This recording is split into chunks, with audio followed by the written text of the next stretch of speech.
Welcome to this podcast. My name is Paul. I'm a recovered addict living in Peterhead, Scotland.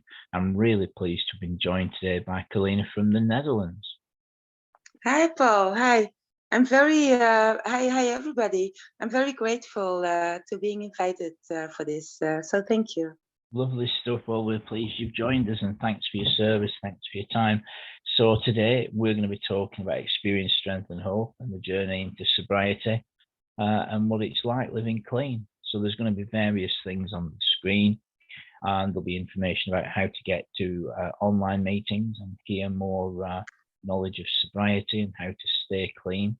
There's going to be various readings from our basic text and from the 12 steps and 12 traditions. Our main book would be the big book of Alcoholics Anonymous. Our secondary book would be the 12 steps and 12 traditions. So remember, you can pause and rewind this podcast whenever you like. If you want to get involved in a conversation, wherever you see this posted on Skype or on intherooms.com or on WhatsApp or on YouTube, please do. If you reach out for help, we'll get back to you. And like I say, if you're struggling with drug addiction, there is a solution. There's lots of literature and support available for folks. So without further ado, once again, thank you for your service and your time. I'm just going to hand the floor over to you, Kerline. Thank you very much, Paul. So yeah, let's just start about myself. I'm Kerline, and I'm from the Netherlands, and I'm happy to tell you that today I am 1 year and 3 days in recovery. And I'm so grateful for that I found the program, and that now I'm able to do this share, But before I will tell something about me being in recovery and what I did to get into recovery, I will tell something about my background. I was born in Haiti. It's a part of an island in the southern of America and in Caribbean parts. And I was brought up in a community. It's very different in the western part of the world. I was brought up in a community, and I didn't know my parents, my biological parents. I was an orphanage. And so whenever there wasn't enough food, I was handed over to another group. And then I got to attend an orphanage. And I was being punished very often, like as all the children were. There was a very tough, how do you say it, boss of the orphanage. And but then I got adopted by Dutch parents, and I got adopted by very strict Christian Dutch parents, and they already had 2 children by themselves, and I was the only one adopted. And I always felt I never felt a part of them, and I always felt, in Dutch you say, I was the black sheep of the family, and I couldn't adapt. And they were strictly Christian people, so it was a tough life. They had rigid rules, and they had a lot of masks. We had to do things to let other people see that we were good people. And when I was a child, I always felt, this is not good. This is not who I am. I don't want to lie. I don't want to act I'm someone else. But that is how it was.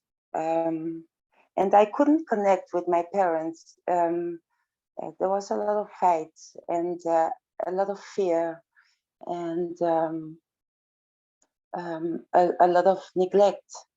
And that led me to start drinking at about 11 years old. And I started smoking weed at about 14 years old. I couldn't manage the way I was living with them. It was a dysfunctional family. They couldn't adopt me in a proper way. I didn't feel safe. It wasn't loving. I didn't feel loved, and that is what I needed. So I started to reject, and I at that age I went mad, and we had that much fight that they decided I had to go. They had to let me go. So I first I went to some foster parents, and then I couldn't stand that, and I started living on my own on my 14 years old, and I I was I had no parental guiding, so I did all the partying. I was drinking. I was smoking weed. I was having a boyfriend, having sex, going partying. It was madness, you know. And then I went studying. It went on and on. And then I met the wrong person, and I got two children with him. And nowadays, well, not nowadays, because now I got to know the program, but a long time, for 11 years. For 11 years, I was in a fight, you know, about my children, and I was feeling so miserable, and I was feeling so, I I I thought I was such a loser, and I was drinking and using and everything you could imagine, you know, and and I was living such an isolated life behind closed curtains, closed doors, isolated from everyone, everybody, and I was so mad at the whole world. I was so, my life was so hopeless. I'm so glad um, that I got to the courage to seek some help in mental health, and there I met psychologist, and I told her, you know, I'm using because I'm so afraid I'm losing my life, I'm losing my children. And then she said to me, you know, I think because you're using, you might losing your life and your children. And then that insight it gave to me, it was it gave me the courage to go into the clinic, to go to the detox, and I got to meet the fellowship, and there I met people, and they made me have a warm welcome.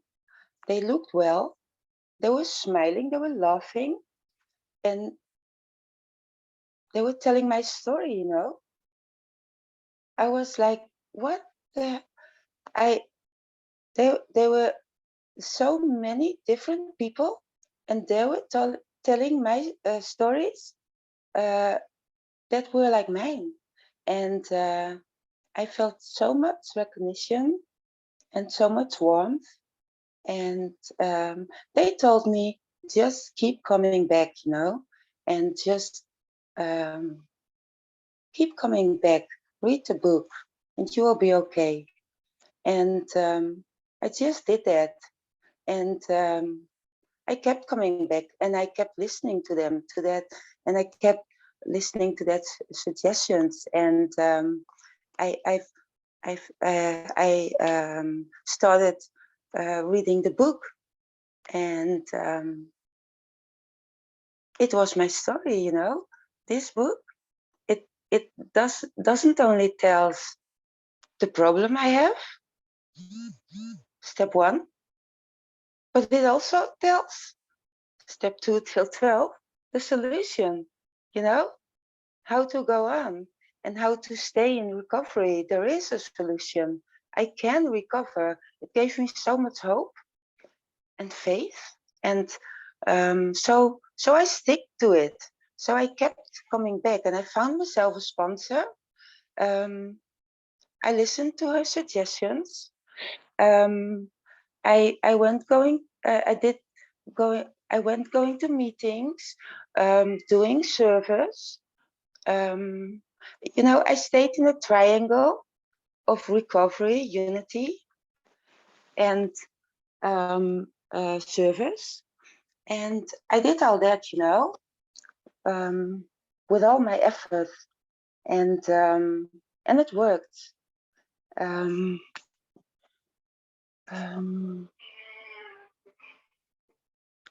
That's my cat. I'm sorry. I just want to tell you, when I started to read about step 1, we admitted we are powerless over alcohol, that our lives have become unmanageable, that when I came to believe that I had a problem, and that the solution was not to pick up the first one, because I really had a problem. No, this addiction, this meant I had a mental obsession and a physical reaction. When I pick up the first one, I can't stop, and that can lead to death. And that is everything I don't want to happen. So step 1, don't pick up the first one, you know. But I tried so many times before, you know. Every day I told myself, okay, today I will stop. Next weekend I will stop. After this party I will stop. And I couldn't do it. And every time I didn't succeed, I would punish myself, and I would pick up the first one again, you know. And I couldn't stop. And I yeah, you know how it ends. And so that's a very important step for me.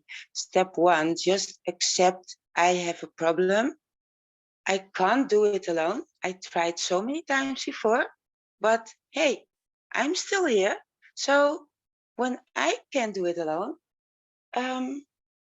how can that be, you know? So that's step 2. Came to believe that a power greater than ourselves could restore us to sanity. You know, the only thing I had to do is to believe that not if I couldn't do it, something or someone else could. I didn't know who, why. Just do. Like my sponsor said, just do it. Just try. Just believe in it. If you can't do it and you're still here, who is doing it? And that made sense for me, you know. And then I thought, yeah, let's try. And I did. And after a while, trying, it's hard working, but by trying and talking with others from the fellowship, I found myself a power greater than myself. And then I came to step 3, made a decision to turn our will and our lives over to care of God as we understood him. When I came to believe that it wasn't me, it wasn't my will, so it had to be someone else or somewhat else will. For me, it was easy to say, okay, I listen to you. just let go. I will try, and I will try to let go and give my will and my life into God as I understand Him. And I used to every time. It wasn't that easy, I must say, and but I tried, and I did my work every day, again and again, and every time and anytime I felt any disturbance, I felt I was hungry, I was angry, I was lonely, I was tired, I was stressed.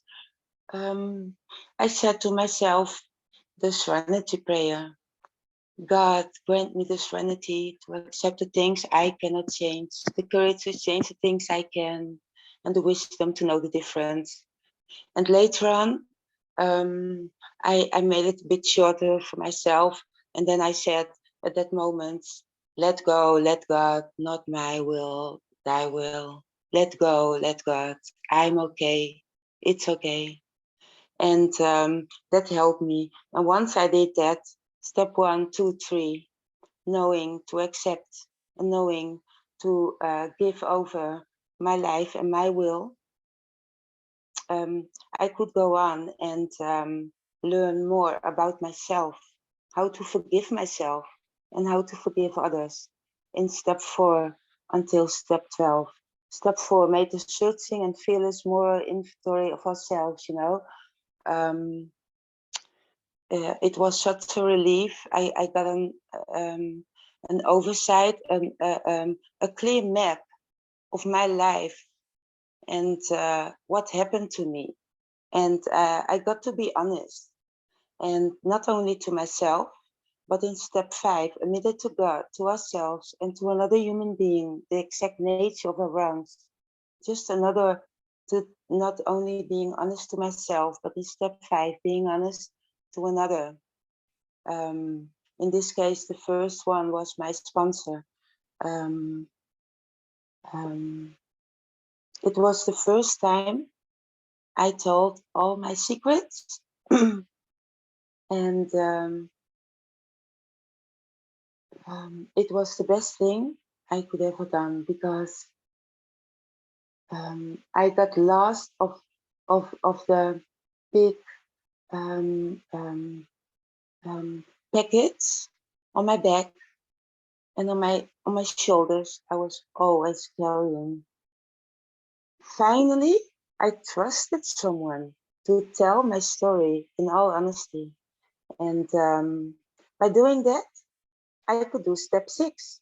We're entirely ready to have God remove all these defects of character. Telling my story, doing step 4, step 5, seeing my own defects, my own wrongs, my own shortcomings. It made me see I had to do some work, and it wasn't the whole world and everyone around me that had a fault, that my life was that miserable and that hopeless, and that I had that all that feelings. It was inside me, and then it wasn't that hard for me in step 7 to humbly ask him to remove my shortcomings, and every day I'm praying for that still. In step 8, made a list of all persons who had harmed and became willing to make amends to them all. In step 9, made direct amends to such people wherever possible, except when to do so would injure them or others. By being honest, telling my story, being confronted with my shortcomings, accepting them, asking my higher power, as I believe in, to remove them from me, and to help me to remove them from me, to learn how to react differently in situations where I was that didn't go well before. That made me had the courage to make a list of all the persons I had harmed, you know, and that was very comforting, but also very relieving. And it being able to forgive myself, being able to being forgiven by others, not everybody. Sometimes it needs time. Sometimes it will never happen, you know. Sometimes quick, sometimes slow.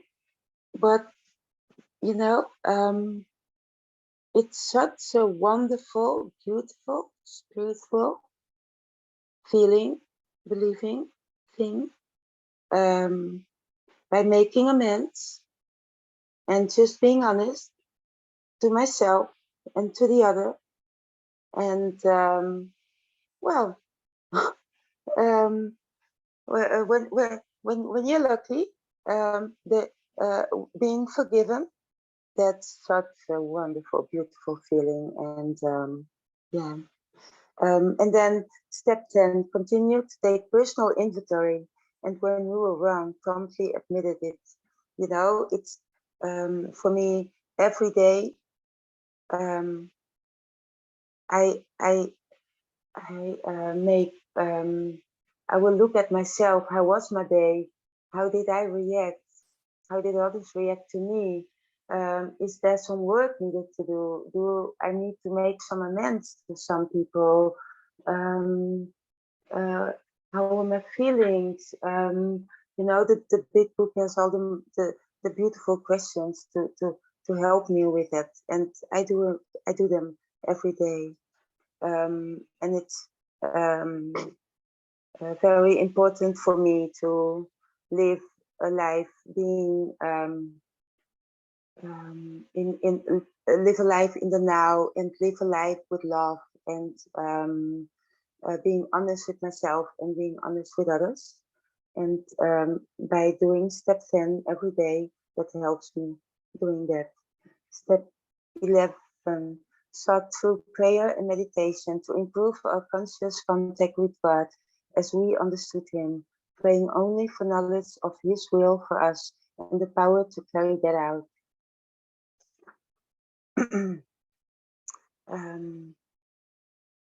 Meditation, making connection to my higher power, my God, as I believe Him. That's the best thing that could ever happen to me, you know. I always felt alone. By finding my higher power, I'm not alone anymore. Never. My higher power is now. My higher power is here, anytime, everywhere, anywhere, wherever I am. My higher power is, and I can always reach out to him. So often I combine some step 10 and step 11, you know, prayer and meditation. For me, that's connection with God. And by making connection with God, I'm making connection with myself. And then I know how to live a proper spiritual life. And then last but not least, step 12, having had a spiritual awakening as the result of these steps, we try to carry this message to alcoholics and to practice these principles in all our affairs. And yeah, I'm so happy I did all the steps with help by my sponsor.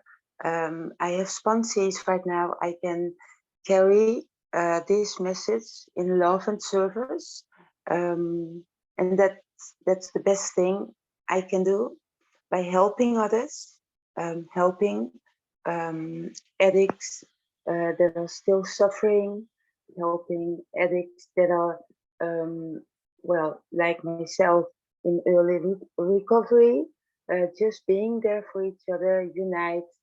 Um,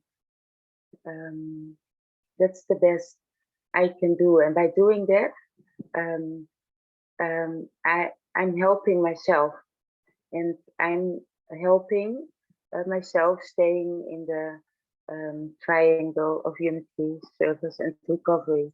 And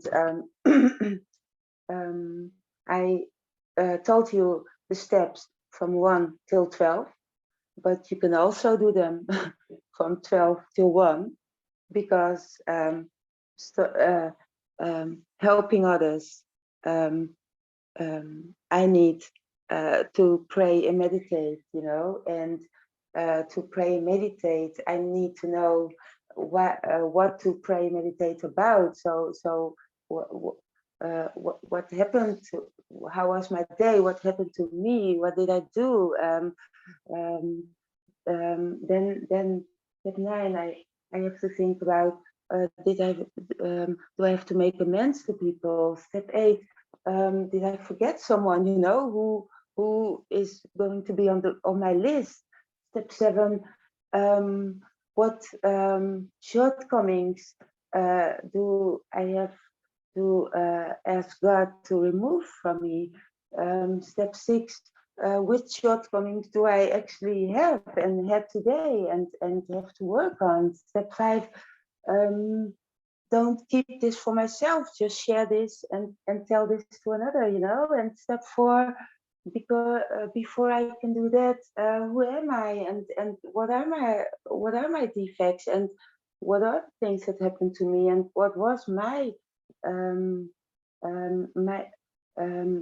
I can't come up with the right English word, but what was my thing? What did I do in that situation? And then before I can do that, I have to have the courage and the trust and the power to look at myself, and I can't do it by myself. So I need a higher power to help me. And before I need a higher power, I need to find a higher power, and for me, accept step 1, that I have a problem, and that I can't do it alone, And I'm so grateful that I found this book, and that it tells me not only what my problem is, but also the solution. And as long as I stick with it, um, I have to trust things will go well. And I will end with some readings from the big book, the 4th edition, page 417. Acceptance was the answer, because when I read this phrase in the book, I never stopped reading. And so page 417. When I stopped living in the problem and began living in the answer, the problem went away. From that moment on, I have not had a single compulsion to drink. And acceptance was the answer to all my problems today. When I am disturbed, it is because I find some person, place, thing, or situation, some fact of my life unacceptable to me. And I can find no serenity until I accept that person, place, thing, or situation as being exactly the way it is supposed to be at this moment. Nothing, absolutely nothing happens in God's world by mistake. Until I could accept my alcoholism, I could not stay sober. Unless I accept life completely on life terms, I cannot be happy. I need to concentrate not so much on what needs to be changed in the world as on what needs to be changed in me and in my attitude. Thank you for listening. That was so beautiful, Kalina. Thanks for being here with us today. That was really, really great. Crystal clear message of hope. Thank you. Thank you so much. No, thank you. Now on the screen, family, there is a list of meetings where you can hear beautiful messages just like that every single day of your lives, to give you some strength and some hope and some courage to live clean as we're doing. So yeah, if there's anyone new to Zoom meetings, they're on around the clock. You're not obliged to speak. You're not obliged to put your camera on. You're welcome to pop along there anonymously and listen to the message of hope. You just need to download the Zoom app, and then most meetings have a meeting ID and a passcode. So you can take a screenshot of this, friends, or you can pause this video and write down numbers if you wish. Some meetings don't have a passcode. Me and Colleen are often found at a group called We Can Recover.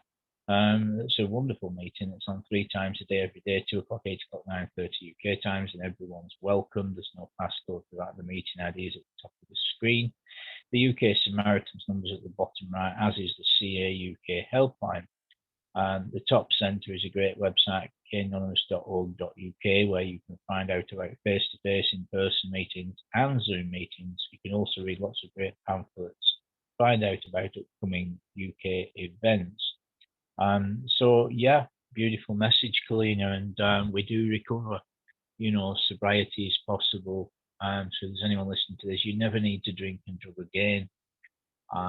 You know, it is possible to recover, and it is possible to recover from a lot of self-centeredness. Yeah, and we only have to do it one day at a time, you know. That's right. Just one moment. So it is possible to recover from a lot of self-centeredness. It is possible to recover physically. It is possible to recover mentally, and it is possible to recover emotionally. You know, Kalina, when in that situation of living to use, using to live, where, you know, it was all about the next one, right? You know, where's the next one coming from? I just need a little bit more money to put to this money, and then maybe I'll get a little bit of money off, or I can owe them a little bit, and then I can sell this little bit, and then I'll get through the day like that, and then tomorrow I'll do this. Living to use, using to live, ways and means to get more. Our whole life thinking centered in drugs, you know, and today it's not like that. Now, when that mental and physical issue is going on, the body wants more, the mind says get some more. There's a lot of selfishness and foolishness, but it is an illness. So if there's anyone new here, it is an illness. It's an illness of the mind and the body. Now, when that issue is going on, I'm not thinking about the spiritual component, which is a higher power and a lower power, God and the devil, drunkenness, and sobriety, recovery and alcoholism. You know, whatever we want to call it, that dynamic is at work in our lives. It's either bringing well-being in sobriety or destruction in drunkenness and getting high. And you know, once I'd quit drugging, most of my other problems cleared up, Kalina. You know, and I managed to experience a measure of manageability and reasonableness. You know, and it's been a long period of reconstruction. It really has. You know, and my experience has been that these promises come true on a daily basis. You know, we suddenly realize that God is doing for us what we couldn't do for ourselves. You know, doesn't matter how far down the scale we've gone in these rooms. I have friends that were weekend bingers, and I have friends that were homeless, crack and smack muggers and burglars. And, you know, for decades, you know, and so anyone's welcome here. You know, there's no hierarchy. Even if someone's still using, they're just as much a member as anyone else. And, you know, we don't regret the past, no wish to shut the door on it. It is what it is. You know, serenity and courage. Go ahead, Kalina. Back to you now. Yeah, I'm happy you're sharing the 9-step promises, you know, and I was just thinking that they are coming true. They are true, you know, and it's on a daily basis. And I just had to think when you were talking about the last sentences, you know, because newcomers often ask when I'm getting to feel something, when do the promises come out, you know, when and they are being fulfilled among us, sometimes quickly, sometimes slowly. They will always materialize if we work for them, you know, just work for them, do the work, and then things will happen, and the magic will happen. You know, sobriety was the best thing you know, one of the best things that's ever happened to me, really, you know. And when I look back now, Kerline, hindsight is 20/20 vision, which means when I look back, I can see things crystal clear. But at the time, I didn't know what I didn't know, you know, and that's why meetings, literature, prayer, unity, listening to others, as I've just listened to your beautiful share, is really important. Really, really, really important, because we have a sense of connection and purpose. We have a shared bond of freedom and hope, don't we? And it's a really powerful thing. And when I look back, you know, I had what I like to call a conspiracy of circumstances. Now, of course, circumstances can't conspire, right? God was working for my good through all those circumstances that gave me the desire to get and stay clean, right? Yeah. Now that's what gave me the motivation, you know, and I work with folks in this process every day. And, you know, it says in the book about only feeling the first nip of the ringer, you know. So they used to be, for hundreds of years, folks would use something called like a mangle when they do the washing. They'd use this mangle to get a lot of the water out before they put the stuff out to dry, rather than hanging things up dripping wet. And, you know, addiction is like you put your finger in the ringer at first, and jobs start going, perhaps, you know, teenage years, 20s, jobs start to go, then relationships, then finances, then mental health, and things like this, and physical health.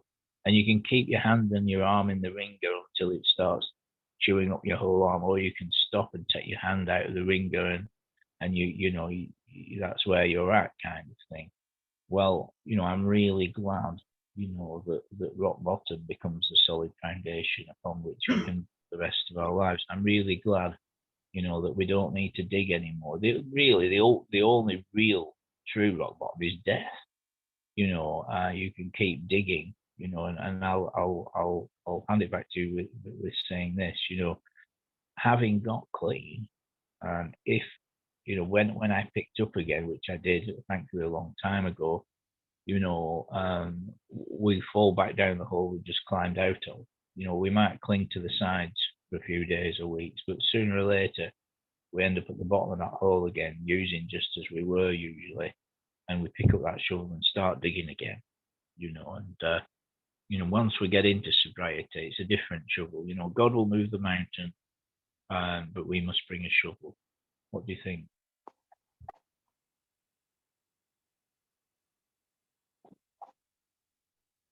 Over to you, Kalina. Yeah. Thank you, Paul.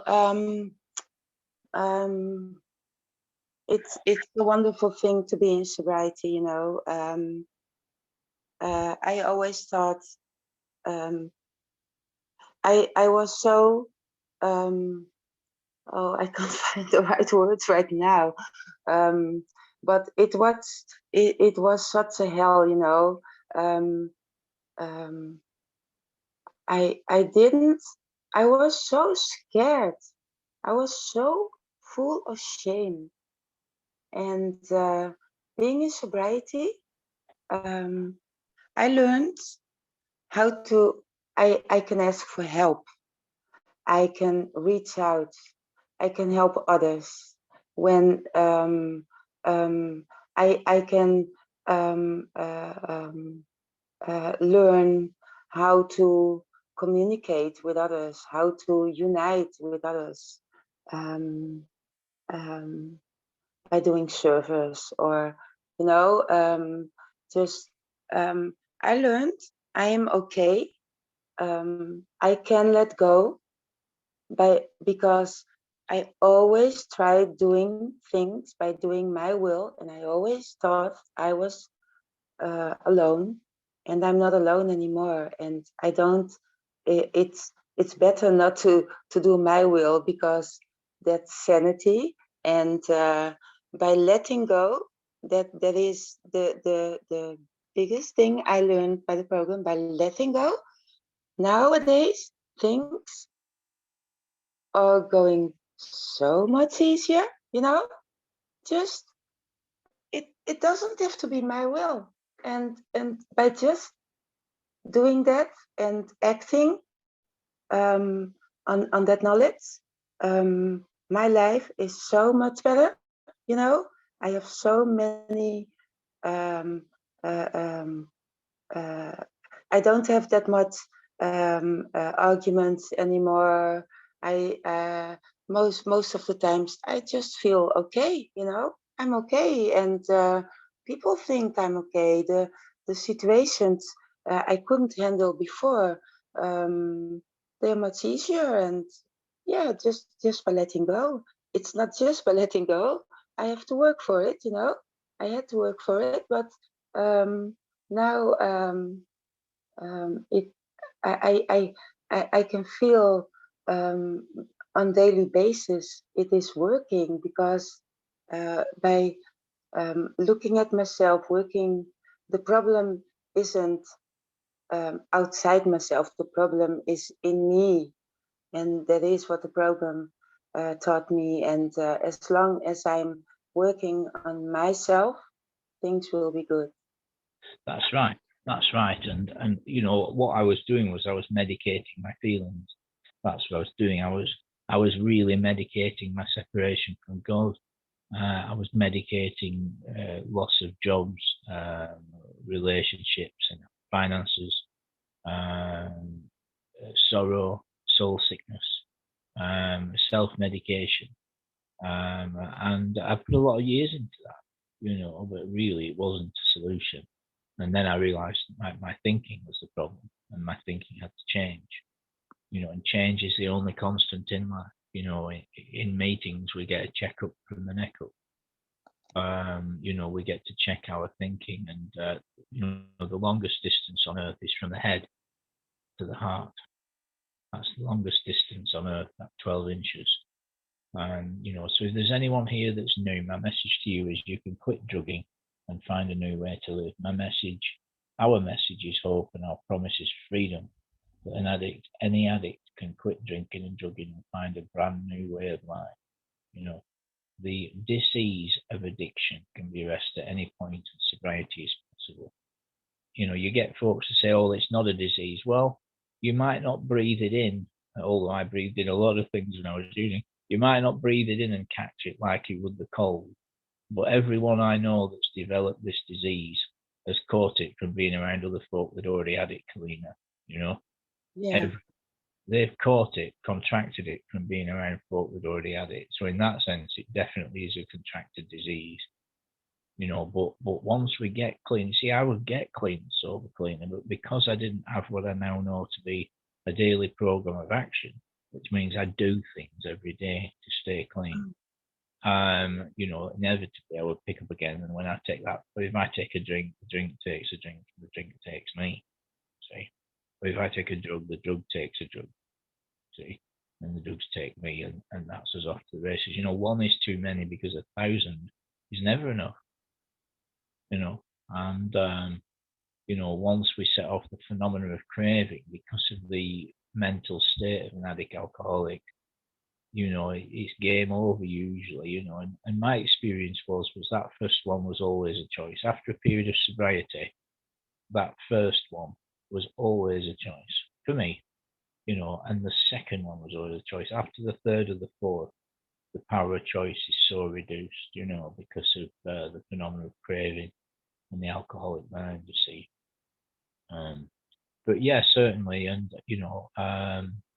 you also did a beautiful outline of the steps. And I liked what you said. Never heard that before about, I'd heard about working the steps backwards when we go into a relapse, but I thought it was beautiful how you talked about working the steps backwards, to help others.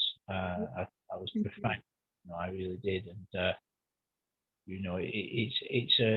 the disease of addiction, the lower power alcoholism is progressive.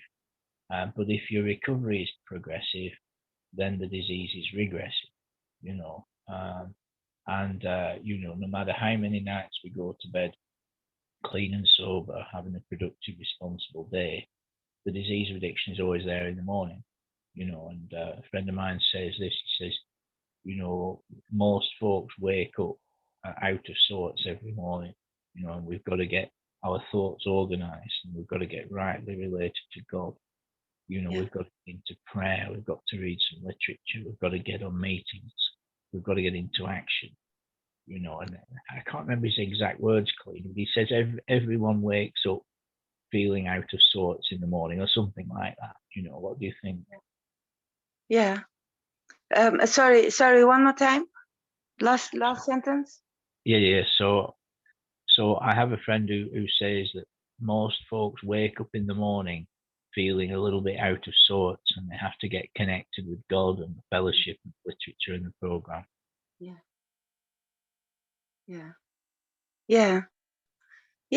I think so. That is how I'm starting my days. I'm when I wake up, I start connecting with God. Yes. And by connecting with God, connecting with myself, connecting with my fellows in the fellowship, you know. Yes. And then I know my day will be good. I have a great feeling when I've done. Sure. Yes. So out of sorts.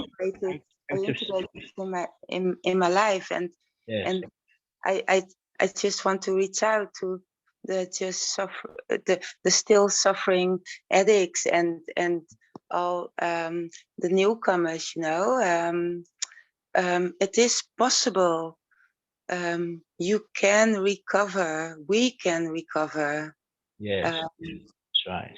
Just one day at a time. It is possible to live a life with hope, courage, and trust. Yeah.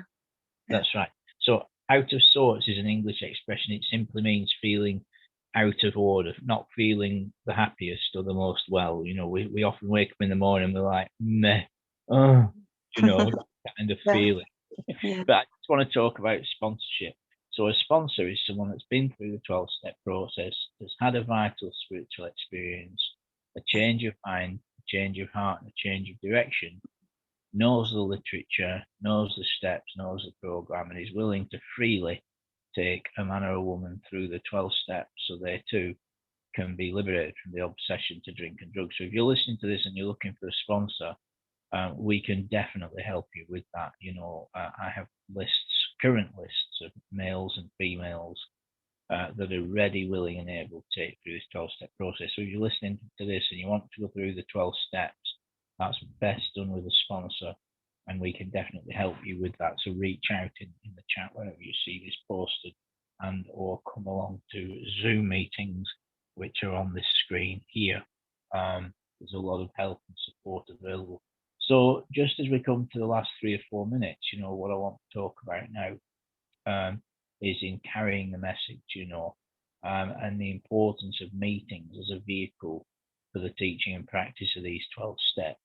What's been your experience of the power of meetings and the unity of meetings in encouraging yourself and encouraging others? And what's been your experience? My thank you for the question, Paul. By celebrating my 1 year, you know, this week, 1 year celebration this week, I thought a lot about how it was in the beginnings.